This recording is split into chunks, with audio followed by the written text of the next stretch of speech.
দুর্নীতির ছোঁয়া কি এবারই পড়ল ট্যাবে? রাজ্য জুড়ে বেশ কিছু স্কুলের ছাত্রছাত্রীরা এখনও পর্যন্ত পায়নি ট্যাবের 10,000 টাকা। ছাত্রছাত্রীদের দাবি, লকডাউনে অনলাইনে পড়াশোনা আমাদের শিখে উঠেছে। রাজ্যের মুখ্যমন্ত্রী ঘোষণা করেছিলেন পড়াশোনার জন্য ছাত্রছাত্রীদের 10,000 টাকা দেবে এই লকডাউনে, কিন্তু আমরা টাকা পাইনি। কেন পাইনি এই টাকা, সেই প্রশ্ন তারা বারবার তুলছেন। বাধ্য হয়ে তাদের দাবি, আমরা খুব শীঘ্রই নবান্নে কিংবা ডোমা অফিসে পৌঁছে যেতে পারি, প্রয়োজনে আমরা ধর্নায়ও বসতে পারি। ছাত্রছাত্রীরা প্রশ্ন তুলেছেন, তাহলে কি আমরা ট্যাবের টাকা পাবো না? দক্ষিণ 24 পরগনা জেলার উস্তি থানার শেরপুর রহমানিয়া হাই মাদ্রাসার চিত্র আমাদের প্রতিনিধি তুলে ধরেছেন অবায়দুল্লাহ লস্কর। ট্যাবের টাকা না পাওয়ায় স্কুলের সামনে জড়ো হয়ে প্রতিবাদ জানালো ছাত্রীরা। প্রয়োজনে ডিএমও অফিস সহ নবান্ন পর্যন্ত যাবে বলে হুমকি। দরকার পড়লে ধর্নায় বসবে। লকডাউনে পড়াশোনা লাটে উঠেছে। ট্যাব কিনে অনলাইনে পড়াশোনা চালিয়ে যেতে পারত, কিন্তু সেটাও হচ্ছে না বলেই দাবি ছাত্রীদের। সোমবার শেরপুর রহমানিয়া হাই মাদ্রাসার ছাত্রীরা স্কুলের সামনে জড়ো হয়ে এই অভিযোগ জানায়। ছাত্রীদের দাবি, তাদের স্কুলে উচ্চ মাধ্যমিকের ছাত্রী 53 জন, সবাই ট্যাবের টাকা পেয়েছে, কেবল 10 জন বাদে। প্রধান শিক্ষকের সঙ্গে যোগাযোগ করলে তিনি বলেন তারা সমস্ত রকম চেষ্টা করছেন। মাদ্রাসা শিক্ষা পর্ষদে চিঠি করেও জানিয়ে দিয়েছেন, কিন্তু কোনো কাজ হয়নি।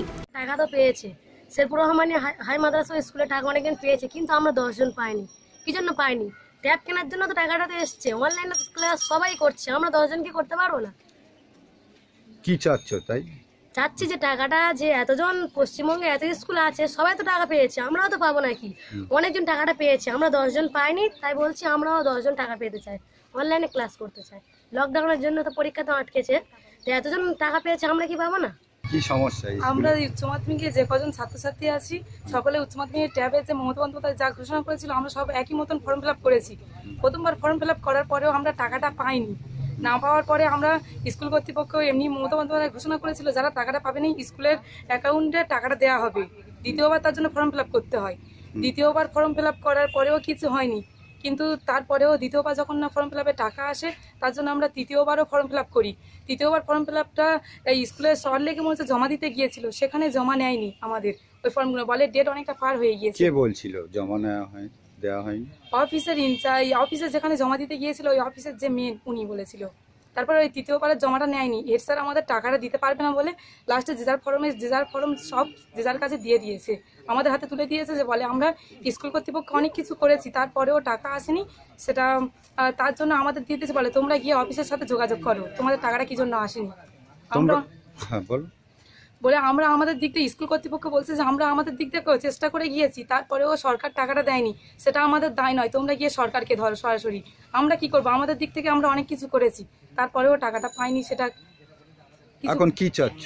এখন কি যাচ্ছে, একটা স্কুলে একটা পশ্চিমবঙ্গে ঘোষণা করা হলো যে সকল ছাত্রছাত্রীকে ট্যাবের টাকা দেওয়া হবে। তাহলে আমাদের স্কুলে আমরা কি, যে ছাত্রছাত্রী আছি সকলে পেলো, আমরা 10 জন পেলাম না কেন? আমাদের টাকাটা কোথায় গেল? এর জন্য দায়ী কি স্কুল কর্তৃপক্ষ? স্কুল দায়ী আমরা বলতে পারবো না, কারণ স্কুলে আমরা সরকার থেকে যতবার ঘোষণা করা হয়েছে ফর্ম ফিল আপ, ততবার ফর্ম ফিল আপ করা হয়েছে, তারপরেও স্কুলে টাকাটা দেয়নি। কি করে আমরা বলবো যে স্কুল কর্তৃপক্ষ দায়ী, কি কোথায় দায়ী? কিন্তু স্কুল থেকে তো দায়ী নেবে না বলে আমাদের লাস্টে ফর্মগুলো দিয়ে দিয়েছে, বলেছে অফিসে দেখা করতে। আমাদের গিয়েছিলে? আমরা অফিসে, হ্যাঁ, বিডিও অফিসে অনেকজন গিয়েছে, কিন্তু হয়নি। যেতে পারেনি, অফিস খোলা, গাড়ি না চললে যাবে কি করে? মাস্টার বললে আমাদের কাজ আমরা করেছি, কিন্তু তারা যদি না দেয় তা আমরা কি করব? ওই জন্য ওনারা দায়িত্ব ছেড়ে দিয়েছে যে যা পারো তোমরা করো। এগুলো তো অনলাইনে হয়েছিল। হ্যাঁ, অনলাইনে হলে কি হবে? তারা বলতো অনলাইনে করলেও তো আমরা পাইনি। কেন পাইনি? কেন পাইনি তা আমাদের বলছেন, সে মানে কইবার তোমাদের দেবো কেন? অফিসে আমাদের শুনছে না কথা। আপনারা গার্জিয়ান পক্ষ এখন কি চাচ্ছে? আমরা চাই যে আমাদের ছেলেমেয়েরা টাকা পাক, তাহলে ওর মাধ্যমে লেখাপড়া করুক, দিদির প্রকল্পতে তারা কেন বঞ্চিত হবে, যাতে পায় সেই ব্যবস্থা করুক, এইটা আমরা চাই। আপনার নাম? আমার নাম শামসুদ্দিন মল্লিক।